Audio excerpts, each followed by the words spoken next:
Bueno, vamos a hablar un poco de eso hoy y de cuál es el rol de las imágenes y cuáles son las cosas a las que debemos estar atentos.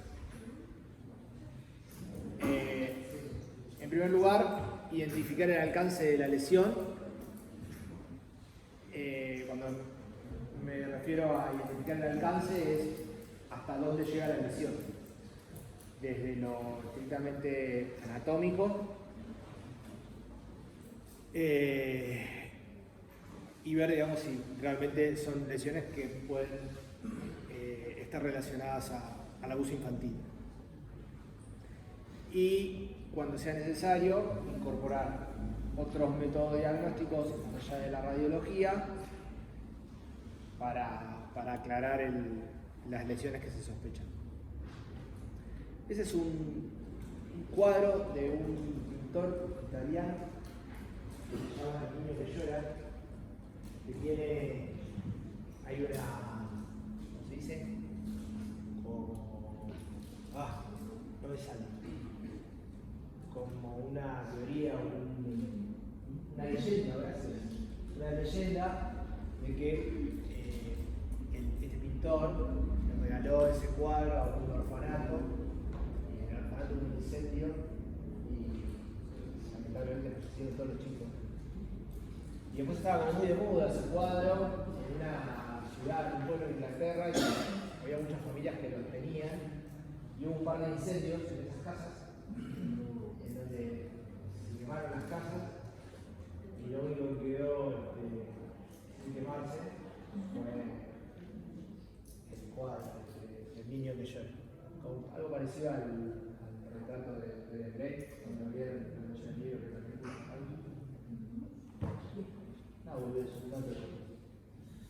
Bueno, entonces primero definir qué es el maltrato infantil, que se define como los abusos y la desatención de que son objeto los menores de 18 años. Uno a veces dice 18 años y 18 años. Incluso todos los tipos de maltrato físico o psicológico, abuso sexual, desatención, negligencia, explotación comercial o de otro tipo, que causen o puedan causar un daño a la salud, desarrollo o dignidad del niño, o poner en peligro su supervivencia, en el contexto de una relación de responsabilidad, confianza o poder. Y a ver, ¿qué es lo que más quiero que recuerden y quizás lo más importante para nosotros acá? Es esto y esto, ¿sí? El maltrato físico es la segunda causa más común de traumatismo de cráneo y de fracturas en lactantes y niños pequeños. Es un montón, ¿sí? Estos son así, me gusta ponerle algunos datos amarillos, ¿sí? Que me parece que es muy importante. No detectar las lesiones esqueléticas podría exponer de nuevo al niño a un entorno peligroso y posiblemente fatal. Y cuando les digo esto, no sé si alguna vez se los conté, por eso se los conté en otro contexto, pero desde el advenimiento de los sistemas PACS, sobre todo, el PACS vino a pasar un poco al acetato, más allá de todas las herramientas que nos proporciona. Uno cuando ve un estudio, en general de un paciente, si ese paciente se hace un estudio en ese mismo lugar, tiene la posibilidad de ver los estudios anteriores. Y cuando uno ve los estudios anteriores, no solo puede darse cuenta si las lesiones existían o no existían en estudios anteriores, sino que también se puede dar cuenta de las cagadas que se mandó en los informes de los estudios anteriores. Entonces uno puede ver que se le pasó una metástasis de sarcoma, se le encuentra en el estudio anterior, se le hace después, el nuevo control, y no lo había puesto. Y con esto pasa un poco lo mismo. Un chico que viene a hacerse una radiografía y uno mira y encuentra una fractura costal, por ejemplo, y mira radiografías anteriores y había otras fracturas en otras costillas en estudios anteriores. Y pasaron, pero lo mismo. Y esos son errores gravísimos. Si nos da el tiempo, en algún momento les voy a dar la clase de error médico, sobre todo en radiología, que está bueno, pasa que se escapa un poco de pediátrico, pero es importante. Si alguno de ustedes está informando, ¿no? Por ejemplo, así, cabeceando, puede ser que se le pase algo. ¿No? Entonces, estar, por ejemplo, posguardia, informando, radiografía, músculo esquelético, motora, con un niño, y se te pasa una fractura costal, porque tenías sueño, es un error médico. Y después hay que explicarle al juez, no, tenía sueño. ¿Ah? Entonces, ciertas fracturas evidencian maltrato físico y los estudios radiológicos son cruciales ante la sospecha clínica de dicho maltrato. ¿Sí? Ocupamos un rol fundamental en la atención del paciente con sospecha de maltrato. 1 de cada 3 niños maltratados tiene una fractura y hasta un 25% de las fracturas en menores de 1 año son debidas a maltrato. O sea que el maltrato, lamentablemente, en nuestra sociedad, ¿sí? Es algo que es moneda corriente. Importante, en menores de 2 años es obligatoria una exploración esquelética completa. Ahora vamos a ver cómo se hacen esos estudios, pero hay que estudiar todo el esqueleto. En niños mayores de 5 años no es necesario, sino que la exploración debe referirse al área sospechada de haber recibido maltrato. Y en los chicos que van entre los 2 y los 5 años, uno puede evaluarlo de acuerdo a cómo sea el caso.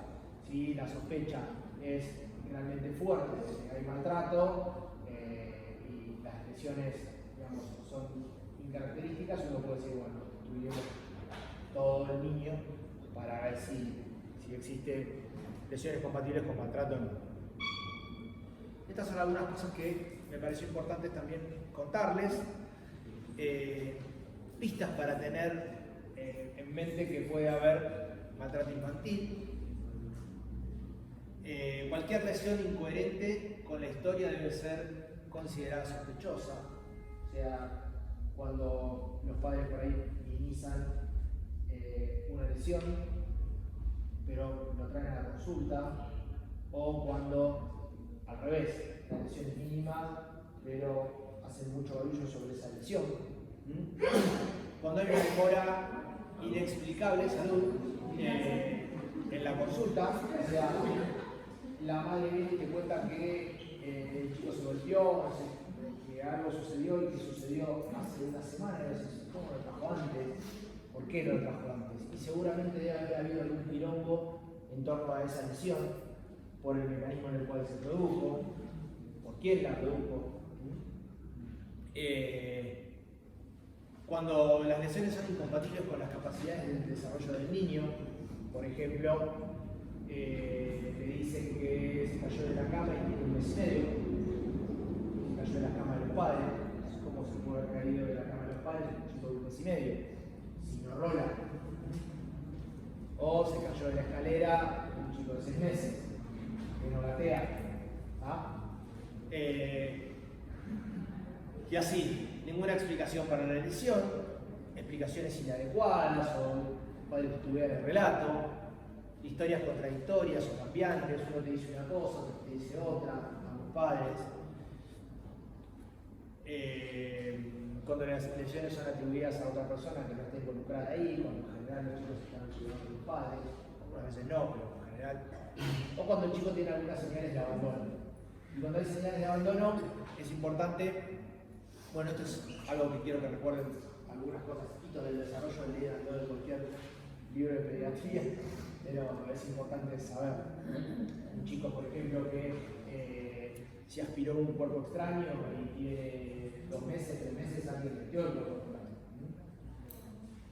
A ver, señales de abandono hay muchísimas, es un tema delicado, hay contextos socioculturales en donde uno a veces puede comportarse ciertamente prejuicioso y eso no está bueno, por cómo el chico está vestido, o por no sé, cosas que uno dice, oh, pero mirá, no tiene que mirar, entonces, bueno, falta de higiene apropiada, vestimenta inapropiada, manchas calvas, ya sea por lesiones o por lo que fuere, retardo en el crecimiento, en un chico que uno dice, posterior. Bueno, y demás.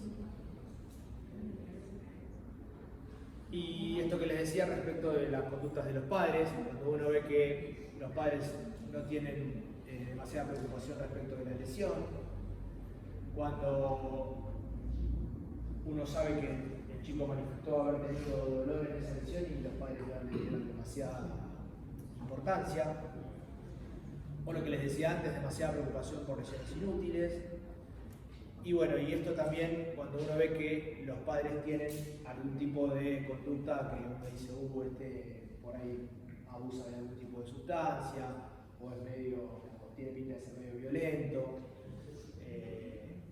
o te desconfía a vos porque vos quizás estás cuestionando alguna situación inherente a la demora en la consulta.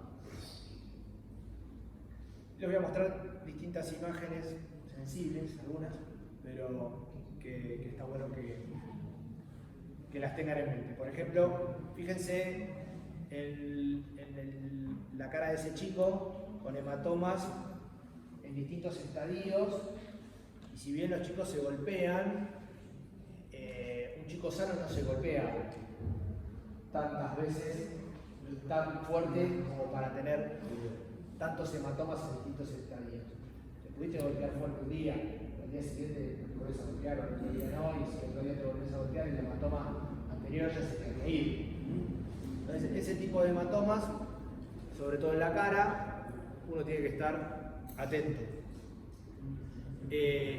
Hematomas así pequeños, ¿esos qué tipo de lesión piensan que puede tener? Que pudo haber provocado ese tipo de hematoma.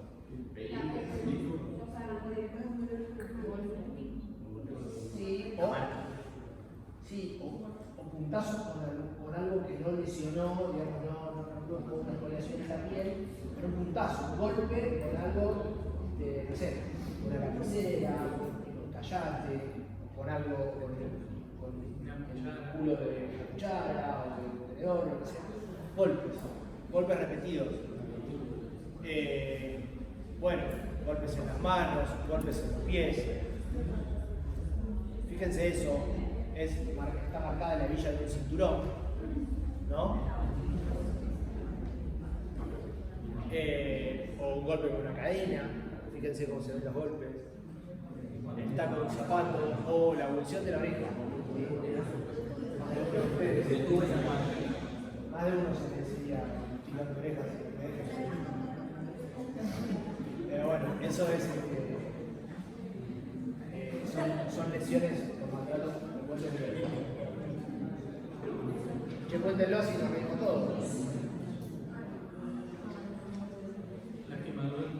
Mordeduras, quemaduras por inversión, a veces, y no son accidentales. No es que la madre le preparó el baño y no se dio cuenta de que estaba muy caliente. Son infligidas adrede. Una quemadura con un cigarrillo en el dorso de la mano. Y esto, por ejemplo, ¿qué le ve? ¿Alguien lo ve? Bien, la fractura de clavícula. Bien. Esa fractura de clavícula, yo no quiero ser malo, pero se ve, claro, nadie se escapa que eso es una fractura de clavícula. Y a veces la fractura de clavícula puede ser el primer indicio de abuso en un niño con una enfermedad natural aparente. El chico viene con una sospecha de neumonía, toda dificultad respiratoria, y uno le hace una radiografía de tórax y él pone una fractura de clavícula. Entonces hay que estar atentos siempre a la sistemática de la visualización de la placa de tórax en una, digamos, cronología, como hablamos la primera o la segunda clase. De ver primero el parénquima, de ver si la placa está completa, si está simétrica o no simétrica, si está rotada, y ver de afuera hacia adentro, ver cómo están las partes blandas, ver cómo está el tejido óseo y demás. Bien. O en este chico, una fractura ¿Tiene fractura o no tiene fractura? Bien, tiene una fractura parietal, grande, importante. Y lo que les decía hace un ratito, todos los estudios deben ser usados racionalmente, ¿no? Y con la menor cantidad de dosis posible, en el caso de que se use el estudio radiológico, para hacer diagnósticos sin abusar de eso ni sobreexponerlo a radiaciones. Bien, les estoy poniendo imágenes groseras, primero, para que vean qué es lo que pueden encontrar. Una fractura media diafisaria de úmero. Esta nadie dudaría que es más. En esta tampoco, ¿no? ¿Por qué? Porque hay fracturas costales, callos óseos de ambos lados, y nadie dudaría de que eso que pueda haber maltrato. Y una fractura de clavícula de este lado. Bien. Ahora, como vamos a ver más adelante, hay ciertos patrones de lesiones que son altamente específicos. Otros moderadamente y otros tienen baja especificidad. Pero esto, ¿sí?, es maltrato infantil hasta que se demuestre lo contrario, ¿sí? Esto, como hallazgo en este estadio, con este nivel de osificación, sin que hayan consultado antes, es maltrato, ¿sí? Bien, otra cosa que es importante. Las lesiones esqueléticas pueden proporcionar a los investigadores datos temporales críticos, que pueden ayudar a identificar posibles agresores. Fracturas en distintos estadios o fracturas casi consolidadas o fracturas casi en resolución nos tienen que hacer sospechar que algo pasó hace un tiempo. Entonces, siempre es importante consultar a los padres, más que nosotros, porque somos radiólogos y no podemos hablar demasiado. Hablar con los radiólogos pediatras, solemos hablar con los padres y uno siempre tiene que preguntar si pasa mucho tiempo con alguien, con quién pasa, algún tío, algún abuelo, o sea, si les interesa el tema, les puedo pasar algunos artículos sobre cuestiones más relacionadas con esto y con quiénes son más frecuentemente los actores del maltrato de los niños. Generalmente a veces hay un tío, un padrastro, un abuelo involucrado y no directamente la madre, o a veces un hermano mayor, aunque es más raro. Pero bueno, eso es importante.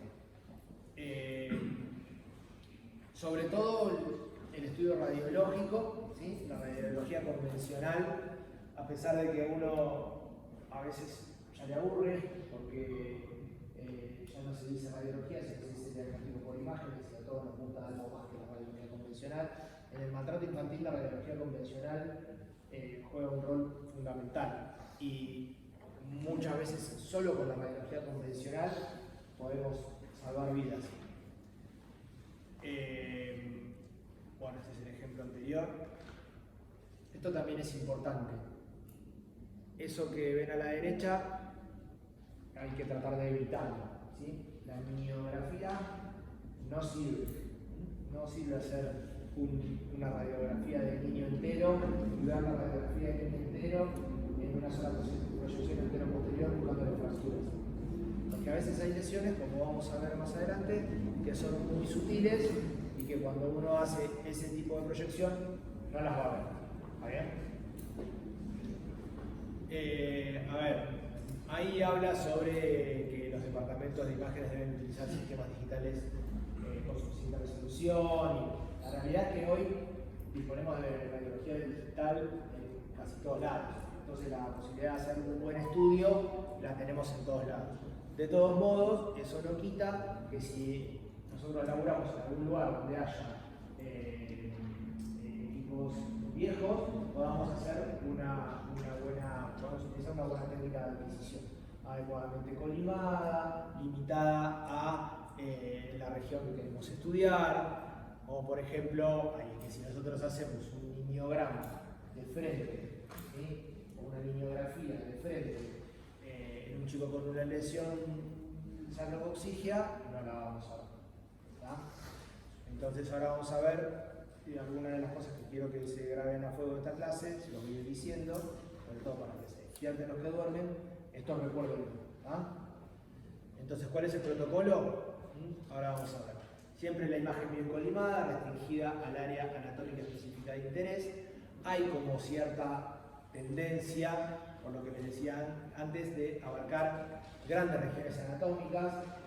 No sé, justo no está una compañera que se sienta siempre acá, que es técnica radióloga y que me daría la razón cuando un técnico a veces recibe una orden de una radiografía en el inferior y qué sé yo, y siempre trata de economizar. Y bueno, si tenía miembros inferiores y pelvis y tenés un chasis grande, y dale que va, pum, y sacaste una.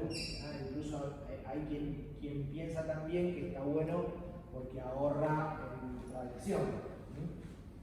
Ya vamos a ver que no. Entonces, la subexposición, en el caso de este ejemplo que les decía recién, o la sobreexposición o pérdida de resolución en la placa, es algo que rutinariamente se ve. Entonces, por eso no lo digo yo, y eso está, digamos, consensuado con distintas sociedades radiológicas del mundo, que hay protocolos que ahora vamos a ver qué es lo que uno tiene que adquirir en la sospecha de maltrato infantil.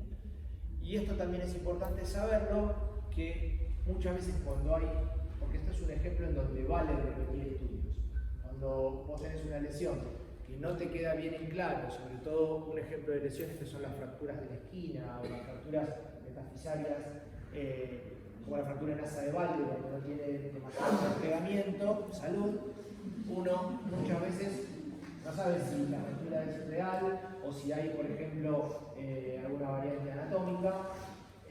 Entonces la repite a los 10 días o la repite 2 semanas después, y si la lesión cambió, realmente es una fractura, o era una fractura.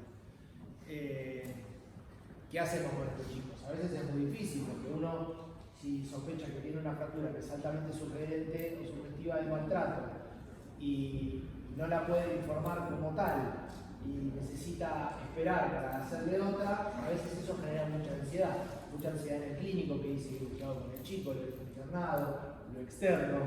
Entonces, nada, es importante tratar de definirla, y si uno no puede esperar, puede intentar hacer otras incidencias como para ver si se aclara mejor la lesión.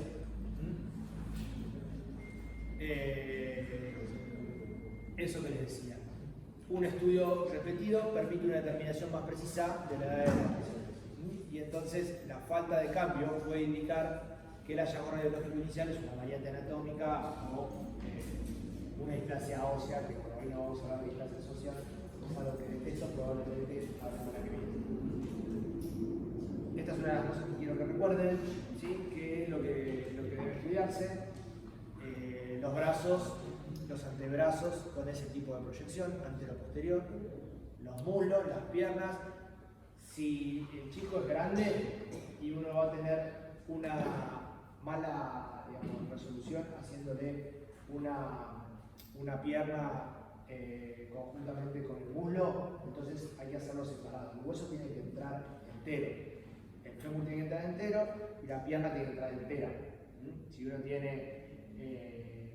no dispone de radiología digital y tiene que poner un chasis de 33, no te van a entrar los dos. A veces algunos técnicos lo ponen de chanfle, entonces entra sobre el chasis oblicuo, el hueso, y no está bueno. Preferible sacarle 2 placas, una del fémur y una de la pierna, y ahí te entra todo bien. Y sobre el esqueleto axial, el tórax, antero, posterior y lateral, no por el tórax, sino en los laterales para que podamos ver bien la columna dorsal. El abdomen antero-posterior, y la columna lumbosacra, eso sí, lo hacemos en lateral, la columna lumbar. La columna cervical es importante en ambas proyecciones, y el cráneo lo mismo, frente y frente. Solamente vamos a hacer una TAM, por ejemplo, en algún chico que sospechemos que tiene, no sé, una inestabilidad tantoaxoidea, en realidad si viene con un collar, porque viene ligado a otro lado, en general se hace la tomografía, pero digo, incidencias particulares para descartar dudas, pero esto es lo que nunca puede faltar, sobre todo en menores de, ¿están atentos? De 2 años, perfecto. Hasta los 2 años esto no puede dejar de ser. ¿Sí? Y lo que les decía antes, fracturas de alta especificidad en cuanto a la sospecha de maltrato, las lesiones metafisarias. Las fracturas que afectan a la metáfisis, siempre uno tiene que sospechar que sean por maltrato. ¿Por qué? Algunos se ocurren, la doctora se agarró el brazo por los tirones. ¿Sí? Recuerden que la metáfisis es donde está el cartílago de crecimiento y donde el hueso puede llegar a ser un poco más largo. Entonces, ese tipo de tirones, ¿sí? Los tirones de las piernas, los tirones de los brazos, producen, como vamos a ver, por tracción, fracturas metafisarias. Fracturas costales, especialmente las fracturas de los arcos posteriores. ¿Por qué? ¿Por qué les parece?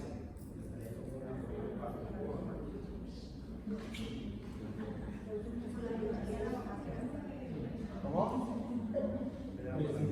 Porque en general, o sea, lo que hacen los maltratadores, ¿sí? Es agarrar al chico así y sacudirlo, ¿sí? Entonces, en ese sacudón, como las costillas están fijas, los arcos posteriores son los que están fijos y los arcos anteriores en general no lo están, la fractura se produce en los arcos posteriores, mucho más frecuente en los arcos posteriores, por la presión de los dedos, o en los arcos laterales, arco costal medio, digamos, ¿sí? O posterior, pero anterior es muy raro.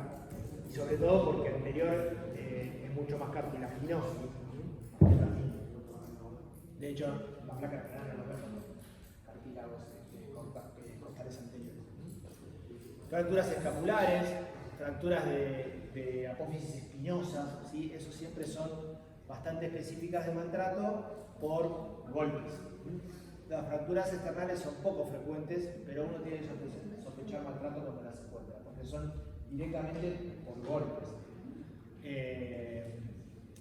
Fracturas de moderada especificidad, cuando son bilaterales, aunque en general puede haberlas, sobre todo las costales. Fracturas en diferentes estadios, pero cuando hay maltrato, en general hay fracturas en diferentes estadios, pero no son marcadores de maltrato.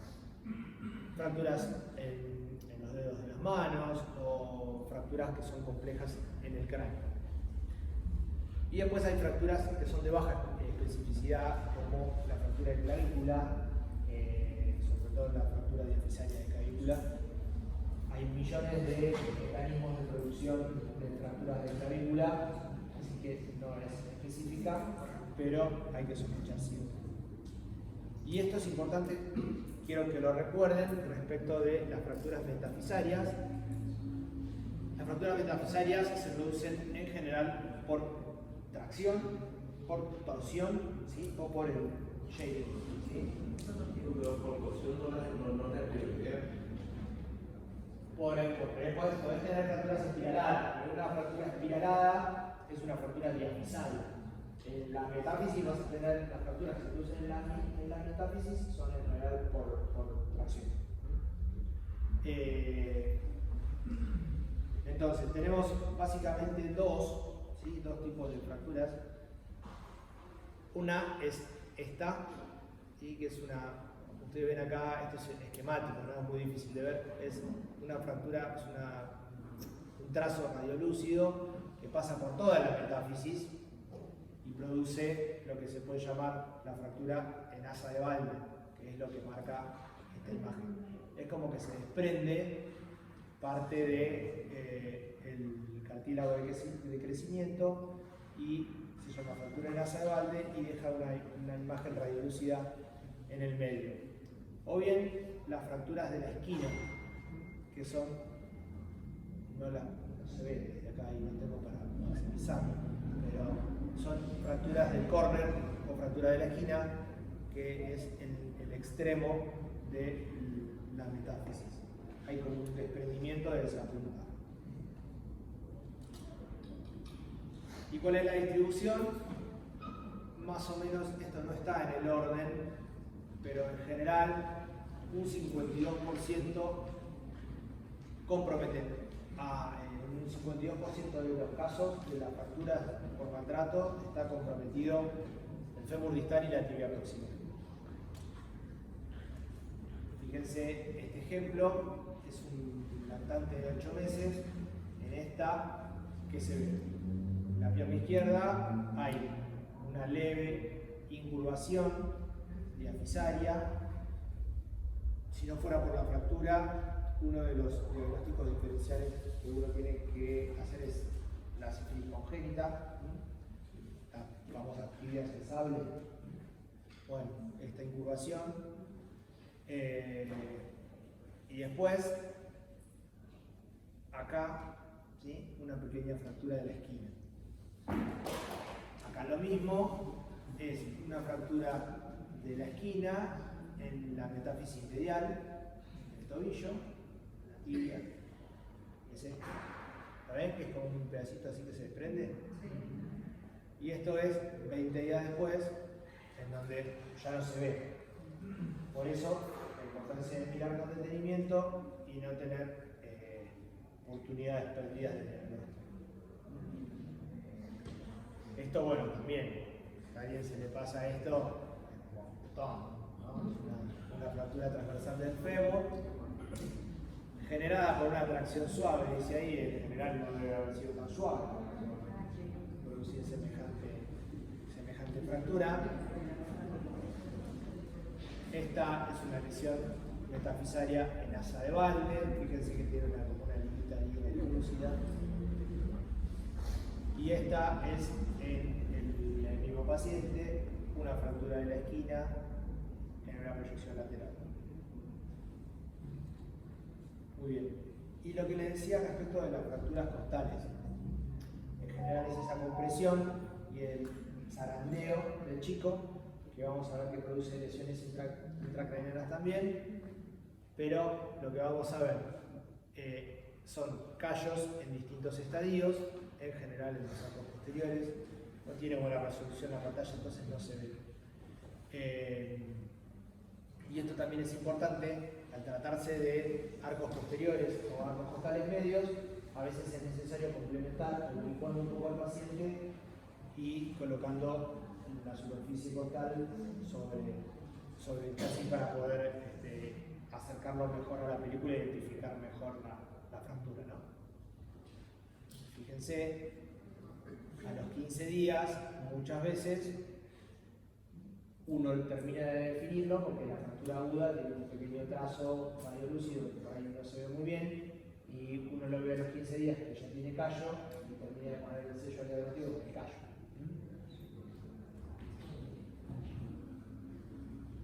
Muy bien. Acá otros ejemplos en donde había dudas, y yo les muestro esto sin las flechas y sin la rezo, no todos lo van a ver, aunque les muestre las verdaderas. Y esto es en pacientes que hay dudas, se puede hacer una rezo, no es lo más común hacer una rezo, pero uno puede ver mucho mejor el tema óseo, si hay condiciones y demás. Y en las fracturas del raquis, fracturas vertebrales, en general son fracturas por compresión, entonces hay acuñamiento de cuerpos vertebrales, y en este caso sí es importante a veces complementarlo con una resonancia para ver si no hay incluso compromiso de arcos posteriores de las vértebras o incluso compromiso del canal medular. Fíjense esto no se le escapa a nadie, ¿no? Fíjense estos callos. Pero ¿alguno lo ve? ¿Alguien ve algo? Sí, alguien no sé. ¿En lo izquierdo dónde? No, derecho. ¿Esto? Abajo, ¿Esto? abajo en la silueta ahí, hacia el centro, hacia ahí. Muy bien, bueno, ahí. Perfecto. Y eso. Acá hay un poquito de rancular incluso. Y hay pequeño callo. Bien. Centello. ¿Se hace centello? ¿La centello de maltrato? En general no. Pero se puede hacer cuando hay dudas. Recuerden que es poco sensible porque una de las fracturas más comunes son las fracturas metafisarias y el centello con las metáfisis no se lleva tan bien porque marca mucho. Entonces a veces si marca mucho, sobre todo en chicos más chiquitos, las fracturas pasan desapercibidas. Pero claramente, como en este ejemplo, cuando uno encuentra un centellograma con este tipo de asimetría respecto a su contralateral, puede estudiarlo más exhaustivamente, incluso con la biología convencional, encontrar este tipo de despegamiento perióstico y este desprendimiento que es una fractura de la ceballa. Bueno, respecto al trauma de cráneo, como les decía, pueden ser fuerzas de alta energía asociadas a impactos, ¿sí? Por golpe, o mismo por sacudidas. ¿Sí? Las sacudidas hacen que las fuerzas produzcan distintos tipos de lesiones, desde hemorragias sudurales o hasta, por ejemplo, cuando en accidentes de tránsito se produce tensión axonal difusa, bueno, lo mismo. Entonces, todos los lactantes que tengan sospecha de lesión intracraneana deben ser estudiados, ya sea con tomografía, con resonancia o a veces con ambos métodos, de acuerdo al compromiso neurológico que tenga el paciente y a los hallazgos de cada uno de los métodos. Siempre, ¿sí? Que hagamos una tomografía, tenemos que hacer una tomografía con reconstrucción de ¿okay?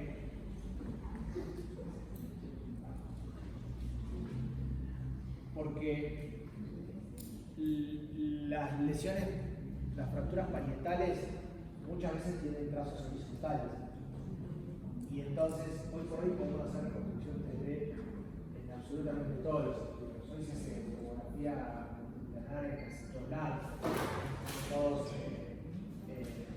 equipos de tomografía multicolor en general. Antes cuando se hacía tomografía axial uno no hacía reconstrucción multilateral, entonces las fracturas de trazos horizontales hacían que en el plano orbitomeatal, como se suele adquirir la tomografía, el corticorte pasara desapercibido los trazos fracturales. Pero con la tomografía multicorte eso desapareció. Entonces, este tipo de reconstrucciones nos permite ver con mucho detalle todo este tipo de fracturas. Miren esto, una acá, fracturas múltiples, este lo recontra bajar. Muy bien, y esto el tipo de lesiones que podemos encontrar adentro. Y como les decía, las hemorragias subdurales o las contusiones subdurales es lo que uno más frecuentemente encuentra en los casos de shaking baby, con, digamos, con extensión a la cesura intermitente. Y en este caso, obviamente que nadie va a dejar de ver esto, es un chico que vino con este trauma y que uno le encuentra esta, digamos, higroma subdural que habla de una lesión vieja. Entonces, más allá de esta lesión intraparenquimatosa, el efecto de masa sobre el ventrículo, el desplazamiento de la línea media, encuentra esto. Esto es una lesión vieja, ¿sí? Esta colección subdural es vieja. Bien, sin contraste, ¿sí? Sin contraste luminoso. Cuando uno sospecha una lesión aguda, le interesa la ventana ósea y si hay sangre aguda, necesitamos ningún tipo de contraste. ¿Está bien? como ustedes saben, tiene alta sensibilidad de especificidad para las hemorragias intraparenquimatosas, subaracnoidea, subdural, epidural aguda, siempre de sangre blanca. No vamos a hablar de eso ahora, ya lo tienen, lo saben. Las fracturas de cráneo, las lesiones de tejidos blandos y las fracturas faciales se observan con la ventana ósea adecuada y con la reconstrucción 3D. Las fracturas del macizo facial no son tan frecuentes en el maltrato. No se sabe por qué, pero son muy frecuentes. O sea, en general, el que le pega al niño le pega sin que el niño lo mire, no le pega en la cara. Le pega en los brazos, le pega en la cabeza, le pega en el torso. Exacto, donde por ahí no sea tan notorio. Bueno, las ventajas de la tomografía, ¿no? Muchas veces uno no necesita dormir al chico, el estudio se adquiere rápido, sobre todo si es sin contraste, entonces no lo tenés que pinchar, hacer la tomografía y va. Y sobre todo, uno a veces, como vamos a ver ahora, peca de radioprotector y dice, no le hagamos una tomografía, ¿para qué lo vamos a irradiar? Pero la realidad es que para ver el cráneo y para ver el abdomen, yo sin una tomografía no me quedo tranquilo.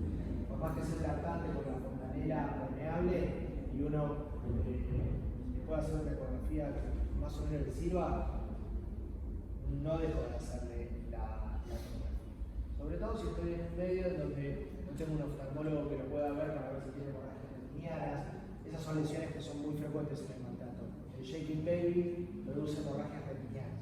Y a veces, antes de meterlo en el tomógrafo o antes de completar los estudios, uno puede hacer que lo vean un oftalmólogo y vean un fondo de ojo a ver si existe. Entonces, bueno, esto nada, otros ejemplos como les decía antes, de hemorragia subaracnoidea y subdural, y lo que decíamos de la ecografía. Siempre a través de la fontanela anterior, la fontanela posterior ya se había cerrado, lo tenía. ¿Cuánto?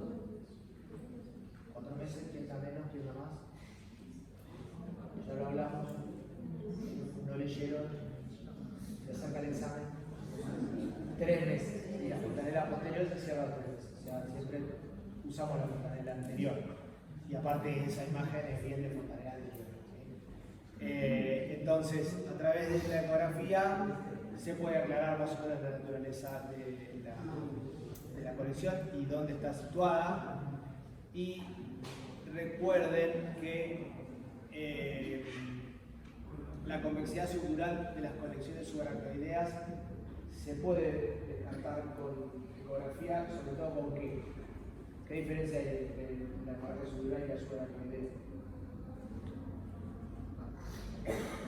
El ensanchamiento de los espacios subaracnoideos corticales, que puede ser fisiológico en el lactante, siempre adentro tiene vasos. Si uno pone el Doppler, ve vasos. ¿Sí? Eso es normal. El ensanchamiento del espacio subaracnoideo cortical, sobre todo en prematuros. En cambio, el espacio subdural, que puede marcarla y indentar los surcos y las circunvoluciones, eso es indistinguible de la subaracnoidea, a no ser con el Doppler. Pero las conexiones subdurales sí pueden denotar, pueden alertar de antecedentes de maltrato y de shaking baby. Y recuerden que la ecografía no detecta pequeñas lesiones, y recuerden que todo lo que sea la convexidad, la ecografía es más difícil que lo vea que las lesiones axiales o intraparenquimatosas o de la línea media. Entonces, a veces el médico de guardia te dice, quiero hacer una ecografía transfontanelar para quedarme tranquilo que no tenga lesiones intracraneanas, y el extradural o el subdural se te van a escapar, ¿sí? Sobre todo el subdural. Si vos sospechás que tiene maltrato y sospechás que le pegaron lo que le pegan en la cabeza, hacen una tomografía. Una tomografía de cráneo, ¿sí? ¿Qué radiación piensan que puede tener? ¿Cuántos milisievert? 50 100 radiografías de tórax, dijo la doctora. ¿Alguien da menos?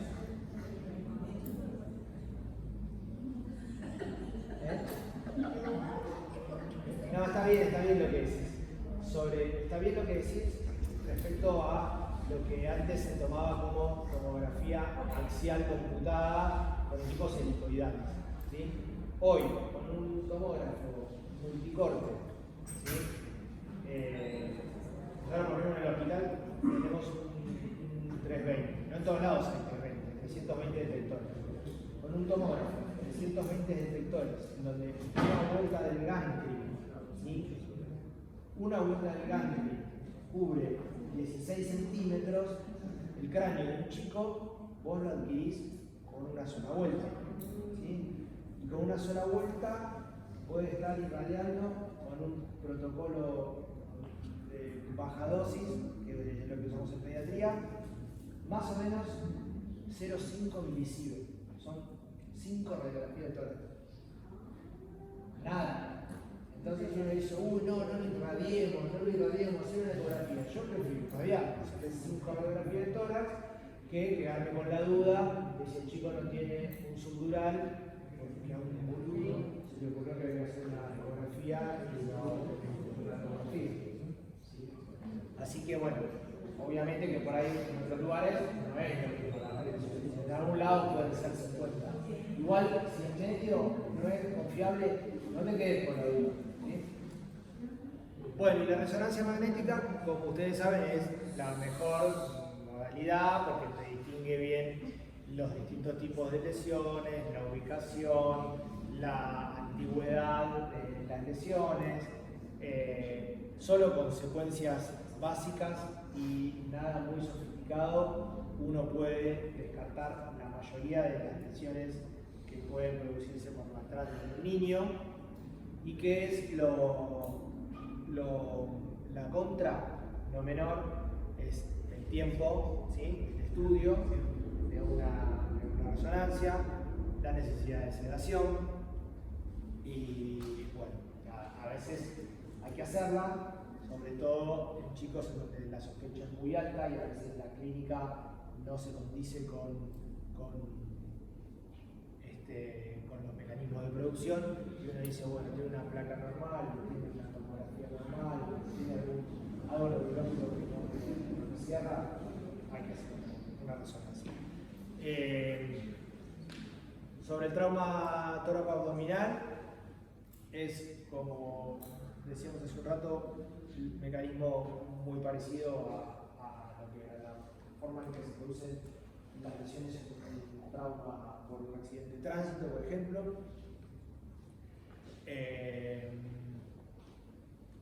¿Qué vamos a hacer en estos chicos? ¿Qué tipo de lesiones pueden tener? El trauma cerrado del abdomen, pancreatitis, hematomas duodenales, perforación intestinal, que hay que tener mucha, digamos, expertise para poder sospecharla o verla en la ecografía. Entonces en estos chicos a veces le vamos a hacer una tomografía. ¿Cómo le vamos a hacer la tomografía? Con contraste. ¿Qué tipo de contraste? El oral. No, el oral no hace falta el oral. ¿Ah? Entonces, ¿qué vamos a ver? ¿Cuáles son las lesiones? El uso de contraste oral no es discutible, es no contraste oral. ¿Ah? Díganme que ven en cada una de estas. ¿Qué hay? Una contusión hepática. ¿Qué hay?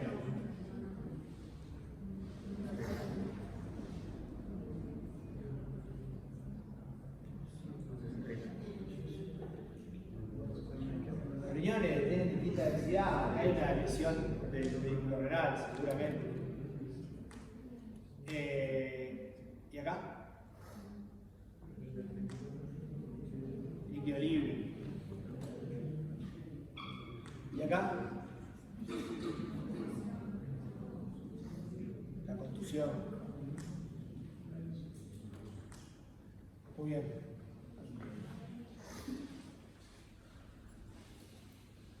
Lo que les decía, siempre con contraste. ¿Sí? Y el momento del bolo del contraste es importante porque no quiero entrar en este detalle porque los voy a aburrir, pero, por ejemplo, si uno sospecha una lesión renal, está bueno, nosotros en pediatría lo que hacemos es fraccionar los vuelos. No sé si hablamos de esto en alguna otra clase, pero en general no le hacemos un estudio de contraste, un estudio de fuerza arterial, fuerza venosa y una fuerza esquelética. En general, partimos el bolo, entonces, por ejemplo, para ver una lesión renal, le damos un 20%, calculamos a 2 por kilo, le damos un 20% del contraste en tiempo cero y después un 80% del contraste a los 5 o 7 minutos. De modo tal que lo adquirimos después de los 60 segundos de la inyección del segundo bolo, y entonces ese 20% que pasamos inicialmente está en fase excretora, porque pasaron 7 minutos. Entonces, lo que hacemos es famoso bolo partido. ¿Sí? Hacemos un bolo partido para un montón de cosas. Hacemos bolo partido venoso-venoso, como por ejemplo cuando queremos hacer un abdomen y queremos ver bien la vena cava inferior y ver las ilíacas, partimos el bolo, damos el 50% del bolo en tiempo cero y un 50% del bolo después y lo adquirimos a los 2 minutos.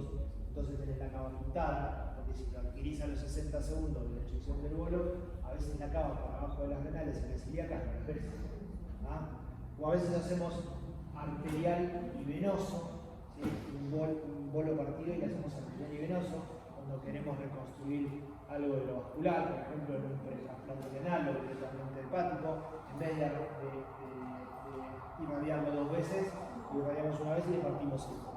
Bueno, entonces la importancia de en qué momento va a ser el bolo de contraste y en qué momento se va a adquirir para que la adquisición y la calidad de la imagen sea óptima. Y acá distintos ejemplos, ese chico con una laceración pancreática y el de al lado con la presencia de aire y líquido libre, que hace sospechar que puede haber una perforación. Y siempre mirar la ventana ósea, todos los estudios de tomografía y ver si no hay ninguna lesión ósea. Un último caso clínico, 5 meses, pretérmino de 30 semanas, peso adecuado, madre lúpica, lo trae por bronquiolitis con hipoxemia. En el examen físico, el chico tenía varios hematomas chiquitos y un hematoma grande, importante, en el pabellón auricular. Se le hace una ecografía del partes blandas del pabellón auricular y se le ve semejante hematoma. Se sospecha maltrato, por supuesto, ¿sí? Y se le hace estas placas. Esta se la voy a perdonar porque no se ve. Pero el que las vio dijo, esto no me gusta y se maximizó esto. ¿Qué tiene? Bien, tiene fracturas de la esquina. Acá y acá. Exacto, ¿sí? En la metáfisis del córtex fundamental. Muy bien. Y en el resto, fracturas acá, acá. Y vino por una bronquiolitis. Y el cráneo, acá. Esto les puse un ejemplo para que sepan que se puede jugar con el blanco negro blanco. Muy bien. Recuerden las conclusiones. Las lesiones esqueléticas en el contexto del maltrato afectan al lactante de forma preferencial, ¿sí? Al menor de 2 años, el más indefenso, el que menos puede contar lo que le pasa. El informe de las imágenes debe ser de una calidad irreprochable e incluir imágenes precisas siguiendo las recomendaciones de varias sociedades científicas. En cuanto al protocolo de qué es lo que hay que hacer, yo más o menos les conté. Y cuando hablo de informe de calidad irreprochable, quiere decir que uno tiene que hacer el informe sin dudar, ¿sí? Y sin demasiado gregre para decir Gregorio.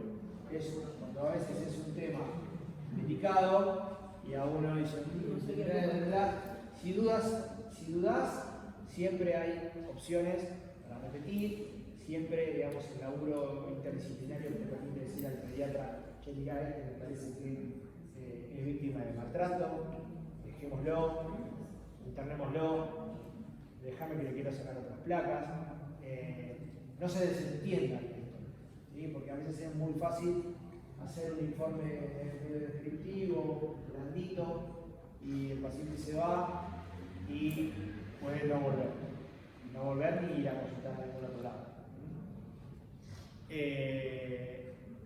La repetición de determinadas imágenes en 15 días con la práctica de la mamografía puede ser útil en casos dudosos. Esto es uno de los casos en donde sí vale repetir, estás habilitado a repetir estudios.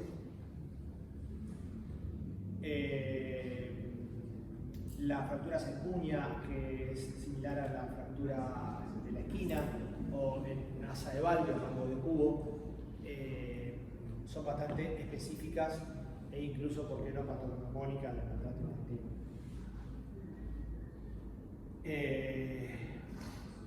Y la datación de las imágenes es imprescindible, ¿sí? Uno tiene que más o menos saber decir, bueno, esta lesión es relativamente nueva, esta lesión tiene más de 15 días, y saber que hay lesiones que si no las viste hoy, dentro de 15 días por ahí no las vas a ver, y es una oportunidad de diagnóstico perdida. Y bueno, nada, esto, en general el pronóstico de las lesiones óseas en los chicos producidos por maltrato es bueno, no son inhabilitantes, las costales cierran solas, las fracturas metafisarias, la de la esquina, en 15 días se resuelve, el asa de balde a veces, si es muy grave, puede producir alguna, digamos, que se suelte medio viciosa y con mínima discrepancia de ejemplos en la edad adulta, pero en general el pronóstico es muy bueno. Esto es algo de la bibliografía y nada más. ¿Dudas, preguntas? ¿Algo que no les haya quedado claro? Por Doctor. ejemplo, en la radiografía